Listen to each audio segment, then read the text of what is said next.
My name is Mark. I'm 52 years old, divorced for 6 years now, and I've learned that silence can hurt more than words ever could. Let me take you back to the beginning. Not the beginning of this particular mess, but the beginning of the slow, calculated erosion of my relationship with my daughter. Emily was 18 when Lana and I divorced. Emily was the center of my world, the reason I got up every morning, the reason I worked late nights and weekends. She was bright, funny, creative, everything a father could hope for. The divorce wasn't pretty. They never are, I suppose. But Lana made it uglier than it needed to be. I remember sitting across from Emily at a coffee shop about 2 months after Lana and I separated. Emily was stirring her latte mechanically, not meeting my eyes.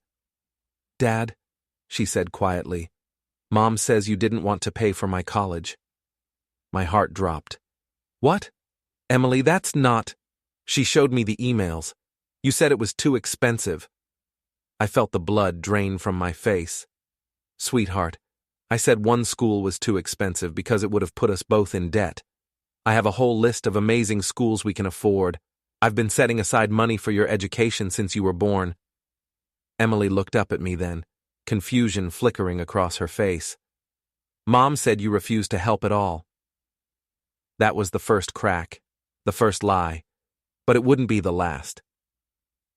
Before we begin, don't forget to like and subscribe, and hit hype to boost the episode. Comment your city or country so I know where you're tuning in from. Over the next few months, I watched helplessly as Lana wove her narrative. She was a master storyteller, I'll give her that. Every conversation with Emily became an opportunity for Lana to rewrite history. "Your father was never around when you were little." Lie. I coached every soccer team, attended every recital, read bedtime stories until my voice went hoarse. "He's always been cheap, even during our marriage." Lie. I gave Lana everything she asked for, even when it meant working myself to exhaustion. "He doesn't really care about you, only his image of being a good dad." That one cut the deepest, because it was the opposite of the truth. I tried to fight back at first. I'd call Emily and say, "That's not what happened, sweetheart. Let me explain." But Lana had gotten there first, and she'd poisoned the well. Every defense I made sounded like excuses. Every truth I told sounded like denial. "Dad, please," Emily would say, exhausted. "I don't want to be in the middle of this." But she already was. Lana had made sure of that. I decided to change tactics. I stopped defending myself. I stopped contradicting Lana's stories.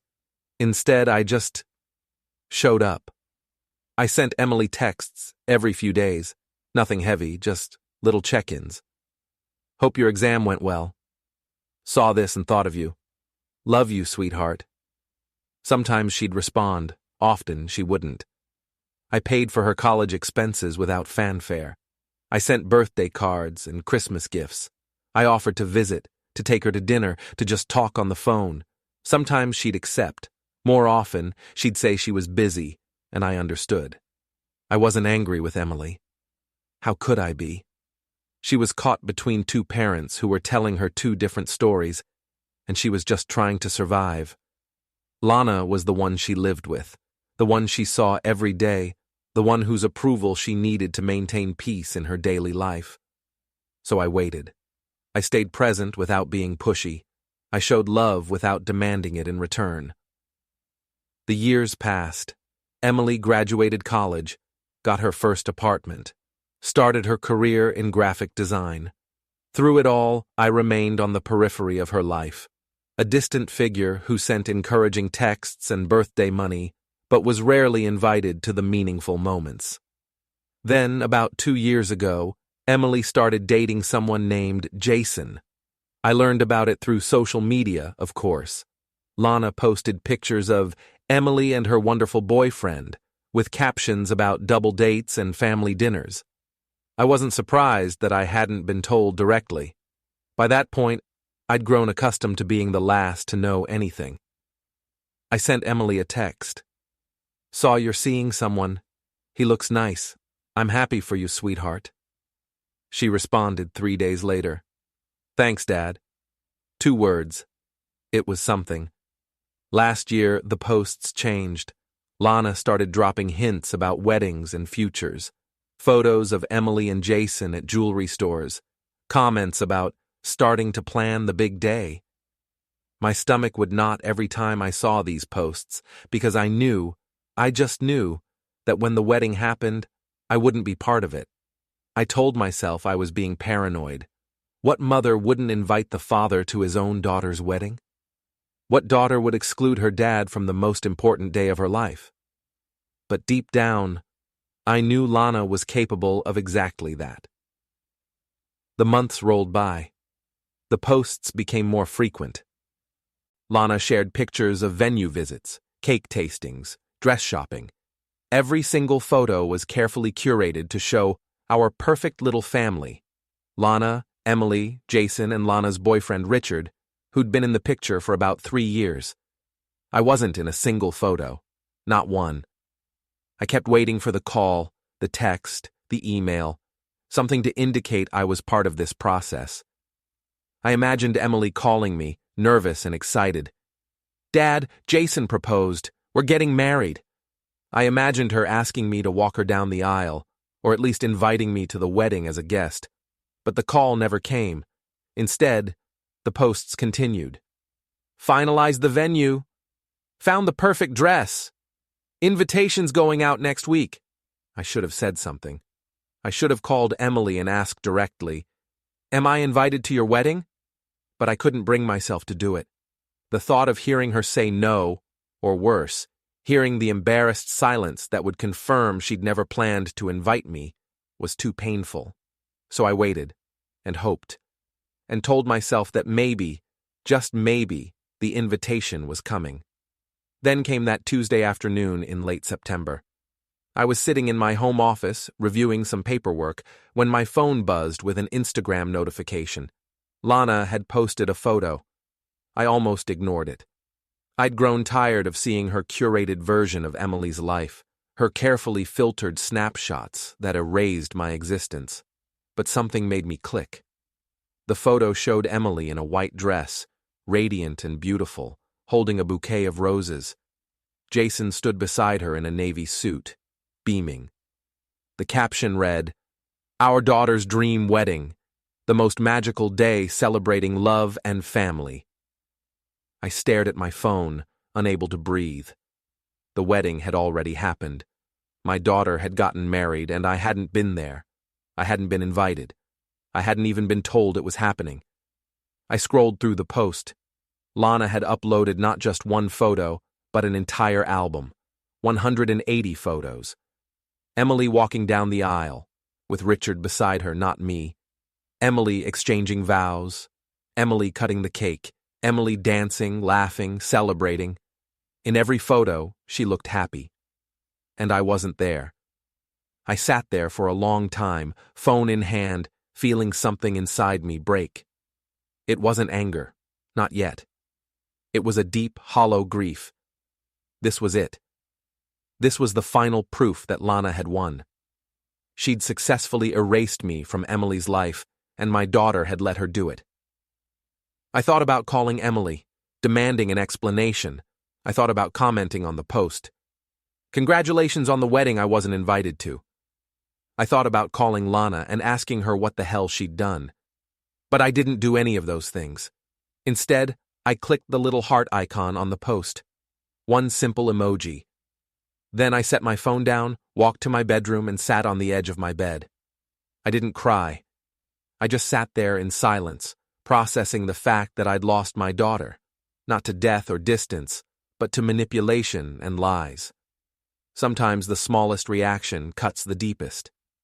I didn't know it then, but that simple heart emoji, that tiny gesture of acknowledgement, would set off a chain of events that would expose everything. The days after Emily's wedding were quiet, too quiet. I went through the motions of daily life in a fog. I went to work, came home, made dinner, watched television without really seeing it. Friends would ask if I was okay, and I'd say yes, because what else was I supposed to say? My daughter got married and didn't tell me. Sounded too pathetic to speak aloud. I checked Instagram once more, 2 days after Lana's initial post. She'd added more photos, more captions gushing about the perfect day and family coming together. The comments section was full of congratulations from relatives and friends. I recognized some of the names, my own cousins, my brother, my former in-laws. They'd all been invited. They'd all known about the wedding. I was the only one left out. I didn't comment. I didn't like any more photos. I just observed from the outside, like a ghost haunting the edges of my own daughter's life. 3 weeks passed. I was starting to accept the new reality. This was it. Emily had made her choice, or Lana had made it for her, and I had to live with it. Maybe someday Emily would reach out and we could rebuild something. Or maybe this was the end of our relationship. Either way, there was nothing I could do but move forward. Then, on a Thursday night at 10:42 p.m., my phone rang.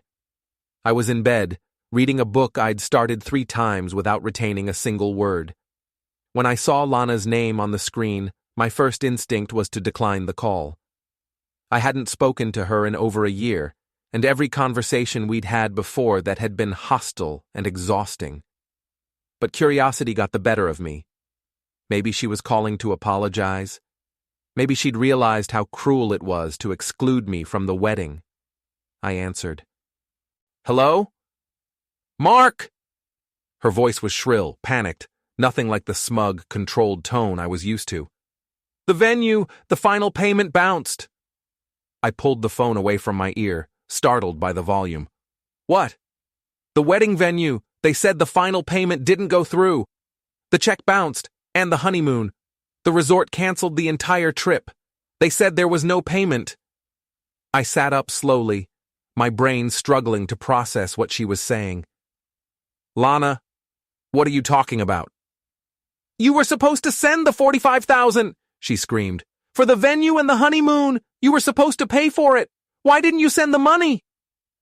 I blinked slowly, calmly, as understanding dawned. I was supposed to send what? "Don't play dumb with me."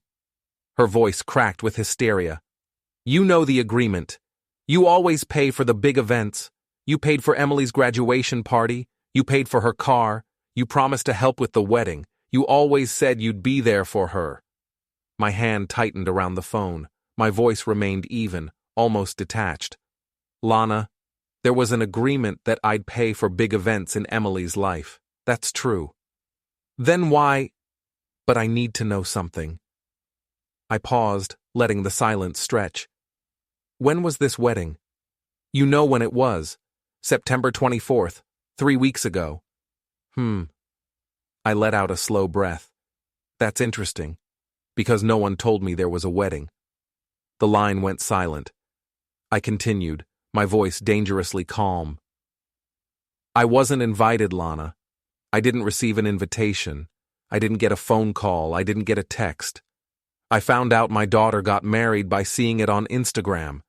So you'll have to forgive me for not sending $45,000 to an event I didn't know was happening." That's not... You're lying."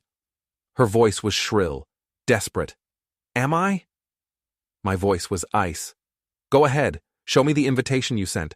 Show me the email, the text message, the phone call. Show me any evidence that anyone told me Emily was getting married." More silence. Then, quietly, desperately. "Emily sent the invitation. She sent it. She must have sent it to you." "Did she?" I asked. "Did you check?" "Of course she did. She sent invitations to everyone." "Everyone except her father, apparently." You must have gotten it and ignored it. You're lying to make me look bad." I let out a humorless laugh. "Lana, I don't need to make you look bad. You've done that all on your own. You orchestrated an entire wedding, posted 180 photos online, and never once thought to pick up the phone and tell me my daughter was getting married. And now you're calling me at 11 o'clock at night, demanding money for an event you deliberately excluded me from. Do you hear how insane that sounds?" I didn't exclude you. Emily didn't want you there. Then let Emily tell me that herself. Because I suspect if I asked her right now whether she told you not to invite me, she'd be very confused about that conversation. Lana's voice dropped, became more calculated. Mark, listen to me. This isn't about you and me. This is about Emily. The venue is demanding payment. The honeymoon is canceled. Emily is devastated. Jason's family is furious. Do you really want to be the reason their marriage starts with this kind of stress? I'm not the reason for any of this, I said calmly. You are. You made promises you couldn't keep. You forged my agreement to pay. You lied to vendors, to Emily, probably to everyone. This is your mess, Lana. You clean it up. How can you be so selfish? Selfish? Now I felt a spark of real anger. I paid for Emily's education. I paid for her car. I paid for her apartment deposit. I've sent her money for emergencies, for opportunities, for things she wanted. I've done everything I could to support her, even when you were poisoning her against me. I've been there for every single thing I was told about. But you can't expect me to pay for something I was deliberately kept in the dark about. That's not selfish, Lana. That's basic common sense. You're going to destroy her marriage before it even starts? No, you did that when you built it on lies and fraud. Lana's voice turned sharp, accusatory. You're doing this on purpose. You're trying to ruin her wedding. You're trying to embarrass us. Something in me snapped. Not into anger, but into crystalline clarity. No, Lana, I'm not doing anything. You're the one who excluded me from my daughter's wedding.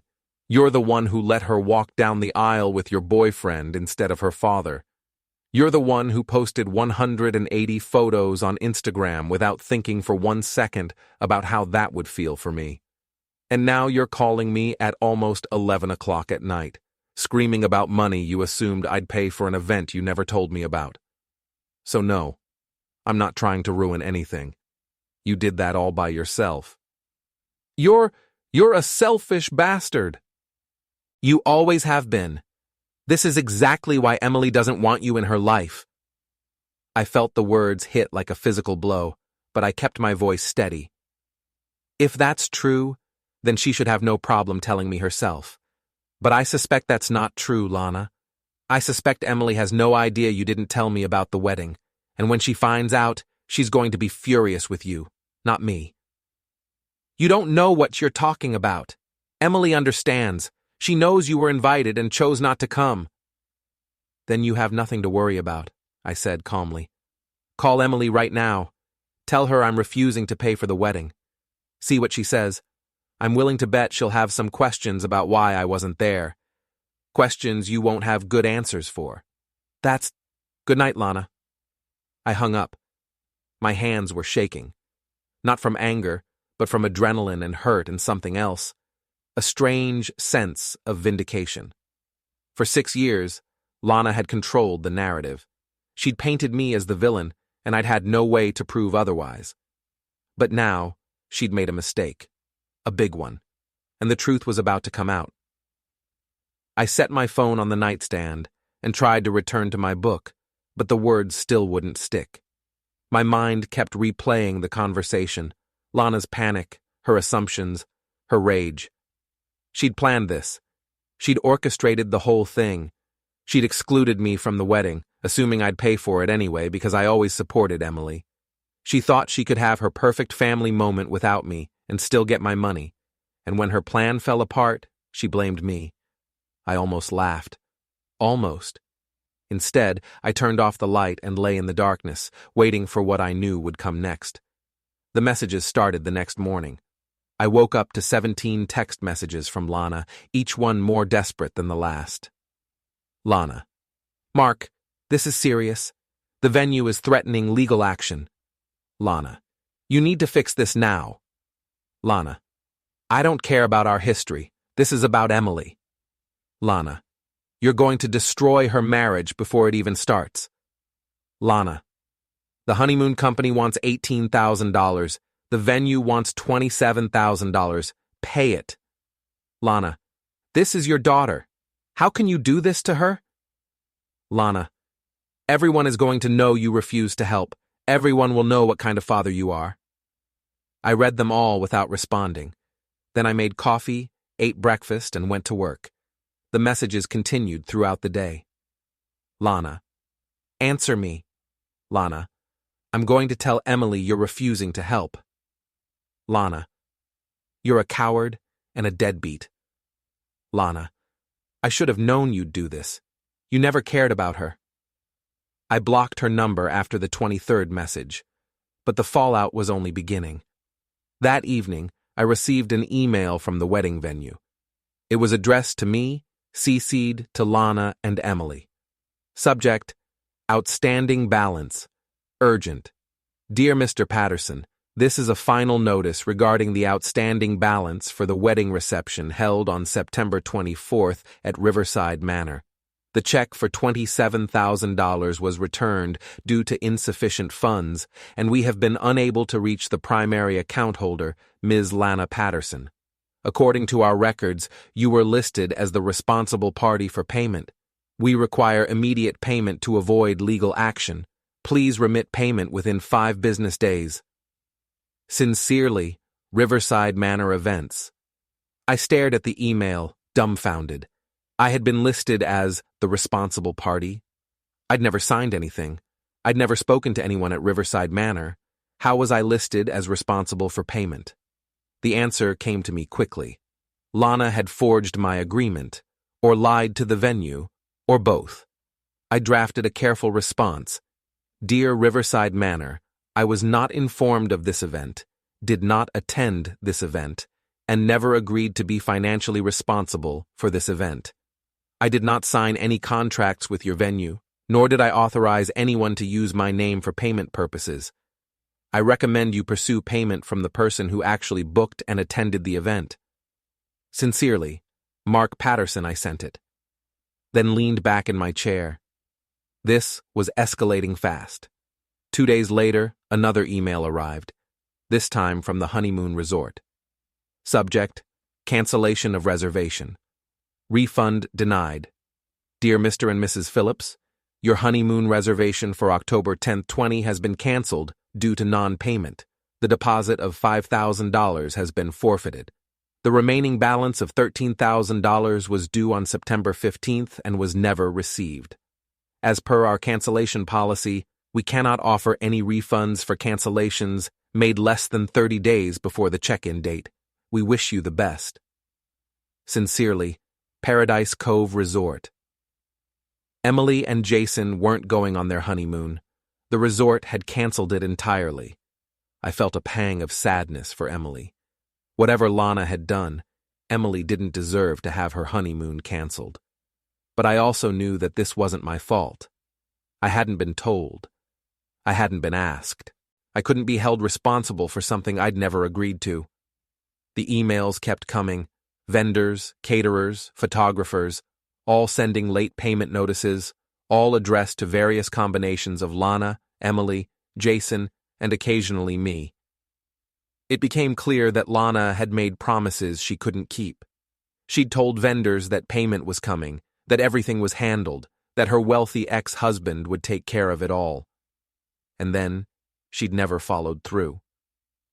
4 days after Lana's initial phone call, Emily called me. I answered immediately. Emily? Her voice was small, shaky, embarrassed. Dad, can we talk? Of course, sweetheart. Always. There was a long pause, then, quietly. Mom said you refused to help with the wedding. She said you didn't want to pay for anything because you were angry about the divorce. My heart clenched. Emily, that's not true. She said you got the invitation and just ignored it. She said you told her you weren't going to give us any money because I didn't call you enough. Emily. My voice was firm but gentle. I never received an invitation. I didn't know you were getting married until I saw the photos on Instagram. Silence. Dad, that's not possible. I sent invitations to everyone. I sent one to your address. What address did you send it to? I don't know. Mom handled the invitations. She had the addresses for everyone. Did you see her send mine? Did you address the envelope yourself? Another long pause. No, Emily admitted. Mom said she'd take care of it. She said you'd gotten it because she checked the mail tracking. Emily, I never got an invitation. I never got an email. No one called me. No one texted me. The first I heard about your wedding was when your mother posted those photos online. I heard Emily's breath hitch. But Mom said, your mother lied to you, sweetheart. I don't know why, but she did. And now she's trying to blame me for not paying for an event I was never invited to. Emily was crying now, soft sobs that broke my heart. Dad, I'm so sorry. I didn't know. I thought you'd gotten the invitation. I thought you just didn't want to come. Oh, sweetheart. My voice cracked. I would have been there. If I'd known, I would have been there. I would have walked you down the aisle. I would have paid for everything. You're my daughter. I would never miss your wedding by choice. I'm sorry, she whispered. I'm so sorry, Dad. It's not your fault, I said firmly. None of this is your fault. We talked for another hour. Emily explained that Lana had handled most of the wedding planning, that Lana had told her everything was taken care of, that the payments were all arranged. Emily had assumed her mother was telling the truth. She told me you'd agreed to cover the venue and the honeymoon, Emily said. She said it was all set up. She showed me a text message she said was from you, agreeing to pay. I never questioned it. Did the text come from my number? I don't know. I didn't check. Mom just showed it to me on her phone. Lana had faked a text message. Of course she had. Emily, I said carefully, did your mother ever tell you why I wasn't at the wedding? She said you were invited, but you chose not to come. She said you were being petty about the divorce and wanted to hurt us. I closed my eyes, feeling the weight of 6 years of lies pressing down on me. That's not true. None of that is true. I know, Emily whispered. I'm starting to realize that. There was a long pause. I could hear Emily breathing on the other end of the line, trying to compose herself. Dad, she said finally, when I was walking down the aisle with Richard, I kept looking for you. I kept thinking, where's Dad? Why isn't he here? And Mom kept telling me beforehand that you'd decided not to come, that you'd made your choice, that I needed to accept it and have a good day anyway. But it felt wrong. The whole day felt wrong. My throat tightened. I'm so sorry, sweetheart. No, I'm sorry. I should have called you directly. I should have checked. But Mom was so convincing. She had explanations for everything. She said you'd responded to the invitation with some excuse about work. She said you'd told her you couldn't get time off. She said you'd sent your regrets, but wanted me to have a beautiful day. I never said any of that. I know that now. But at the time, God, Dad, I stood there in that chapel, and I told myself you were just too busy, or too hurt, or too proud to show up. I told myself it was okay, that I didn't need you there. But I did need you. I needed my dad. I wiped my eyes, grateful she couldn't see me falling apart. I needed to be there too. When I saw your heart emoji on Mom's Instagram post, I thought it was your way of saying congratulations from a distance, like you were okay with not being there, like you'd moved on and didn't care anymore. That heart emoji was the only way I could acknowledge your wedding without falling apart completely, I admitted. It was me saying, I love you. I'm here, even if you don't see me. Emily's voice broke. I saw you, Dad. I just didn't understand what I was seeing. It's okay, I said softly. We're talking now. That's what matters. Can I ask you something? Anything. Why didn't you call me? When you saw the photos? Why didn't you reach out and ask what happened? I thought about how to answer that. Because I was afraid, I said honestly. I was afraid you'd tell me you didn't want me there. I was afraid you'd confirm that your mother was right about me, that I wasn't worth having in your life. So I stayed quiet. I thought it was better to love you from a distance than to force my way in and make you choose. That's the saddest thing I've ever heard, Emily whispered. Maybe, but I'd rather be sad than lose you completely. You're not going to lose me, Dad. Not anymore. Emily didn't call me back for 2 days after our conversation. I gave her space, knowing she needed time to process everything. But I also knew that the truth was coming out, one way or another. When she finally called again, her voice was different, harder, angrier. Dad, I confronted Mom. What happened? I asked her why she didn't send you an invitation. I asked her why she didn't tell you about the wedding. And? Emily's voice shook with fury. She admitted it. She said she didn't tell you because she didn't want you there. She said it was our family moment, and you weren't part of our family anymore. My chest tightened. Hearing it confirmed out loud hurt more than I'd expected. She said you would have ruined everything by making it about yourself. She said the wedding was about me and Jason, not about you. She said she did it to protect me. To protect you from what? I asked quietly. I asked her the same thing. She didn't have an answer. Emily took a shuddering breath. And then I asked her about the money. I asked why she told everyone you'd agreed to pay when you didn't even know there was a wedding. What did she say? She said you always paid for my big events. She said it was implied. She said she assumed you'd find out and write a check anyway because you'd feel guilty. I let out a bitter laugh. She was counting on my guilt. Dad, she lied to everyone. She told the venue you'd signed a contract. She told the resort you'd made a deposit. She forged your name on payment agreements. She forged my signature? Yes. Emily's voice cracked. I saw the documents. She signed your name to everything. And when the payments didn't come through, she blamed you. She told everyone you were refusing to pay out of spite. Emily, I'm sorry you're dealing with this. No. Her voice turned fierce. I'm sorry, Dad. I'm sorry I believed her. I'm sorry I didn't check. I'm sorry I let her push you out of my life. Sweetheart, I should have called you. I should have sent the invitation myself. I should have questioned why you weren't there. But I just believed everything Mom said. She made you sound so awful, and I let myself believe it. You were caught in the middle, I said gently. You were trying to keep peace with the parent you lived with. I understand. That's not an excuse. I'm an adult. I should have reached out. I should have tried harder. We were both quiet for a moment. Then Emily said, I told Jason everything. He's furious with Mom, too.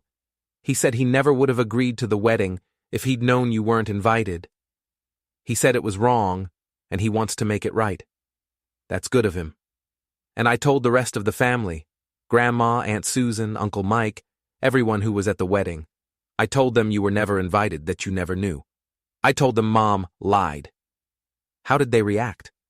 They're on your side, Dad. They're horrified. Grandma called Mom and screamed at her for 20 minutes. Aunt Susan said she's never speaking to Mom again. Uncle Mike said he'll testify in court if you want to sue Mom for fraud. I hadn't even thought about legal action, but now that Emily mentioned it, I realized it was an option. Lana had forged my signature, committed fraud, and tried to saddle me with $45,000 in debt. But more importantly than any of that, I had my daughter back. Emily, I said, I don't care about the money. I don't care about revenge. I just care about you. She started crying again. Can I come see you? Yes, anytime, always. An hour later, Emily pulled into my driveway. I watched from the window as she got out of her car, still in the same black jacket she'd worn as a teenager, and I realized how much I'd missed her. I opened the door before she could knock. She stood on the porch, tears streaming down her face, and whispered, I'm sorry, Dad. I pulled her into a hug, the first real hug in years. She collapsed against me, sobbing, and I held her while she cried out all the guilt and confusion and anger. I wanted you there, she said between sobs. I wanted you to walk me down the aisle. I wanted you to see me in my dress. I wanted you to dance with me. I wanted all of it, Dad. I know, sweetheart. I know. Mom said you didn't care. She said you'd moved on with your life and didn't think about me anymore. That's the furthest thing from the truth. I pulled back to look at her. Emily, I think about you every single day. I have since the day you were born. Nothing your mother did change that. We went inside and sat in the living room. Emily told me everything. How Lana had manipulated the wedding planning. How she'd insisted on handling the invitations and finances. How she'd assured Emily that I was taken care of. She showed me fake text messages from you, Emily said. She said you'd agreed to everything. She said you were proud of me. I am proud of you, I said. I always have been. Emily looked around my living room and noticed something she hadn't seen before, a shelf dedicated entirely to her. Photos from every stage of her life, awards from school, newspaper clippings of her achievements, even the drawings she'd made as a child. You kept all of this? Of course I did. You're my daughter. She stood up slowly and walked to the shelf, picking up a photo of the two of us from her 8th birthday party. I remember this day. We went to the zoo. You wanted to see the red pandas. We stood at their exhibit for 45 minutes. She laughed through her tears. They were sleeping the whole time. I would have stood there for 4 hours if that's what you wanted. Emily set the photo down and picked up a clay handprint she'd made in kindergarten. I can't believe you kept this. Why wouldn't I? Because Mom always said you threw everything away after the divorce. She said you packed up all my stuff and donated it because you wanted to forget about me and move on. My chest tightened with anger, not at Emily, but at Lana for the cruelty of that lie. Emily, look at this shelf. Does it look like I wanted to forget you? She shook her head, tears streaming down her face. No, it looks like you never stopped loving me. I never did, not for a single day. Emily turned to face me. Why didn't you fight harder? Why didn't you force me to see the truth? Because I couldn't force you to do anything. You were 18, 19, 20, old enough to make your own choices. If I'd pushed, you would have pulled away even more, so I waited.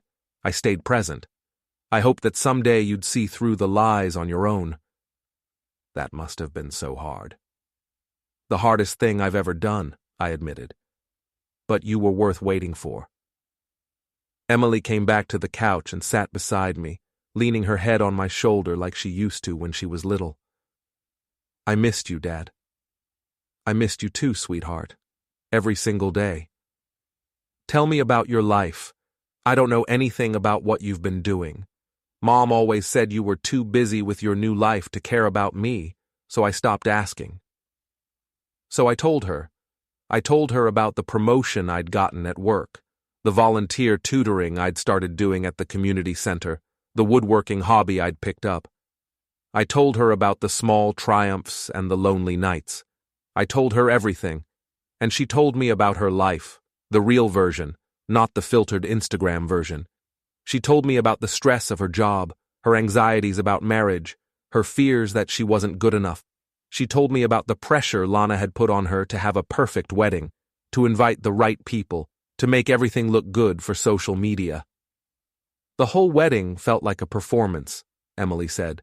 I was so stressed trying to make Mom happy, trying to make sure everything looked perfect for her photos. I barely got to enjoy it. And Jason felt the same way. He kept saying, "Is this for us or for your mom?" What did you say? I said it was for us, but I knew it wasn't. Mom had taken over completely. She chose the venue, the caterer, the flowers, the photographer. She even chose my dress. I wanted something simpler, but she insisted on the big princess gown because it would photograph better. I thought about the photos I'd seen on Instagram, the elaborate decorations, the formal poses, the staged perfection. It looked beautiful, sweetheart, but you're right. It didn't look like you. It wasn't me. The real me just wanted something small and meaningful, something where I could actually talk to my guests and enjoy the moment. But Mom said that would be disappointing and cheap-looking. Is that why you want to do the park celebration? Emily nodded. Jason and I talked about it. We want something that's actually ours, something real. And we want you there, really there, not just in spirit. I'll be there, I promised. Wild horses couldn't keep me away. She smiled, then grew serious again. Dad, what Mom did, forging your signature, lying about the money, excluding you from the wedding, that's not okay. Jason thinks we should report her to the police. What do you think? Emily hesitated. Part of me wants to. Part of me wants her to face consequences. But another part of me is just tired. I'm tired of the drama, tired of the lies, tired of being caught in the middle. I just want to move forward. Then that's what we'll do, I said. We'll move forward. Your mother will have to live with what she's done. That's punishment enough. You're not angry? Oh, I'm angry, I said. I'm furious, but I'm not going to let that anger control me. I spent 6 years being patient and hoping for this moment, for a chance to reconnect with you. I'm not going to waste it on revenge. Emily hugged me tight. Thank you for not giving up on me. I never could, sweetheart. You're my daughter. That's forever. We spent the rest of the evening talking, really talking, for the first time in years. Emily told me about her job, her marriage, her dreams for the future. I told her about my life, the hobbies I'd picked up, the friends I'd made. We laughed and cried and slowly began rebuilding what Lana had tried so hard to destroy. As Emily was leaving, she turned to me and said, Dad, I know the honeymoon got canceled, and I know the venue is demanding payment. I don't expect you to fix it. That's not your responsibility. What will you do? She shrugged. Jason and I will figure it out. We'll pay back what we can, work out payment plans for the rest. It's our mess to clean up.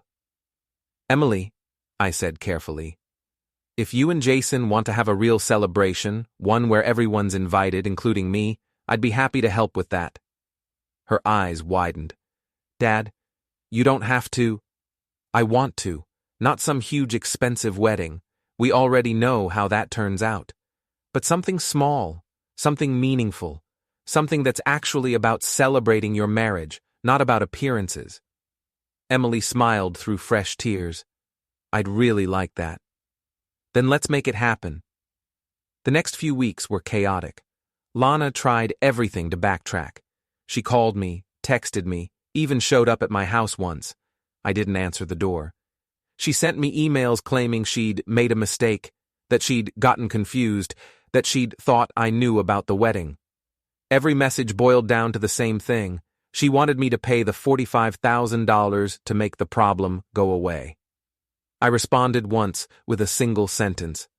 I don't pay for events I'm not invited to.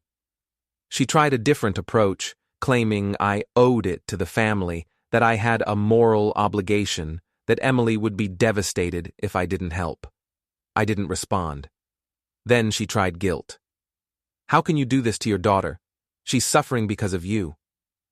I blocked her email address. Finally, she tried threats.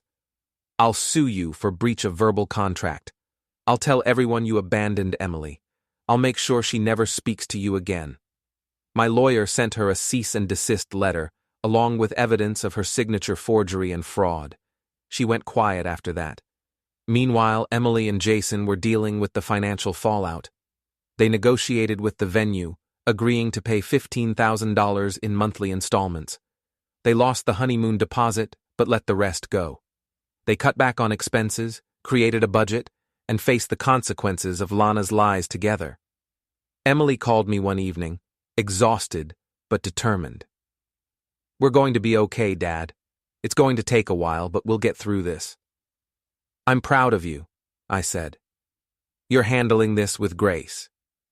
I learned from the best, she said, and I heard the smile in her voice. A month after the wedding disaster, Emily called me with a proposal. Dad, Jason and I want to do something small, just close family and friends. Nothing fancy, maybe a backyard barbecue or a park picnic. We just want to celebrate our marriage with the people who actually matter. That sounds perfect. And Dad, will you walk me down the aisle? I mean, we're already married legally, but we want to do a little ceremony, a real one, and I want you there. I couldn't speak for a moment. Yes, I finally managed. I'd be honored. We planned the celebration for a Saturday in November. Emily and Jason rented a small pavilion at a local park. We invited 30 people, real family and close friends, not the 100+ guests Lana had insisted on for the dream wedding. I paid for everything, the food, the decorations, the photographer. It cost me $3,000 total, a fraction of what Lana had spent trying to impress people. The morning of the celebration, I woke up nervous. I put on my best suit, the one I'd bought years ago for Emily's high school graduation, and drove to the park. Emily was already there, wearing a simple white sundress, her hair loose around her shoulders. She looked beautiful. Not magazine perfect like she'd looked in Lana's Instagram photos, but genuine and happy. When she saw me, she ran over and hugged me tight. "Ready to do this right?" I asked.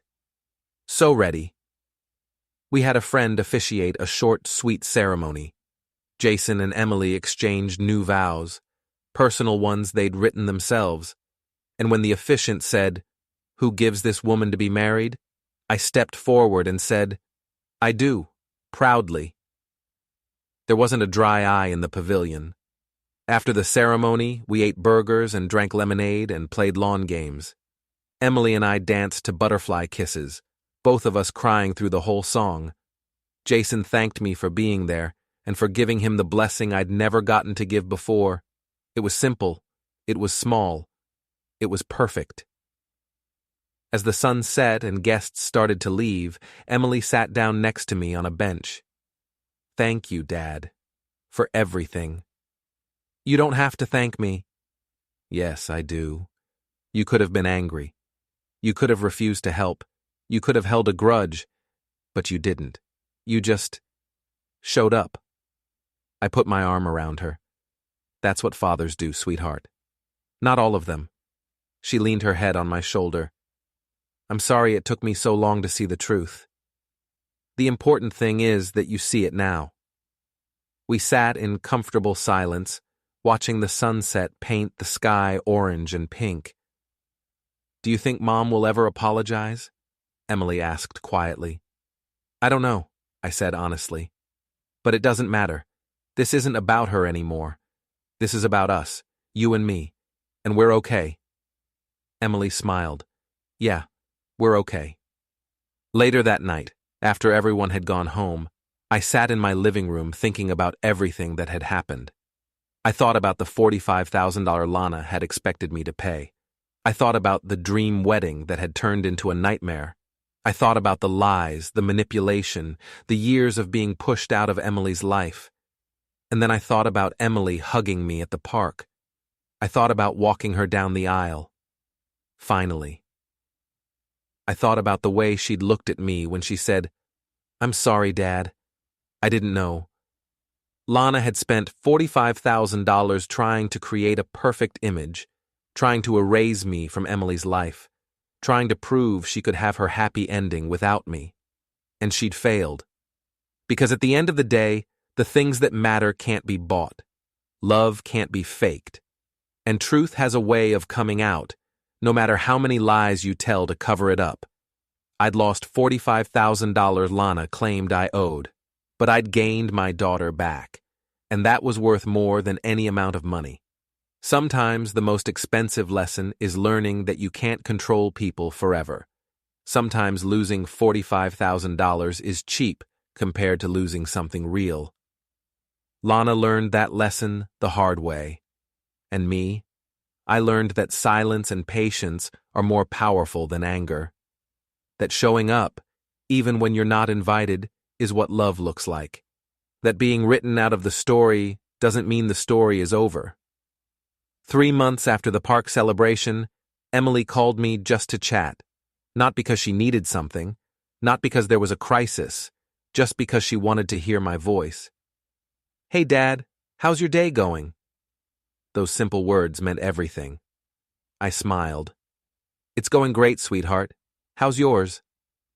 And we talked, like we used to, like we should have all along. Lana had tried to erase me, but I was still here, and I wasn't going anywhere.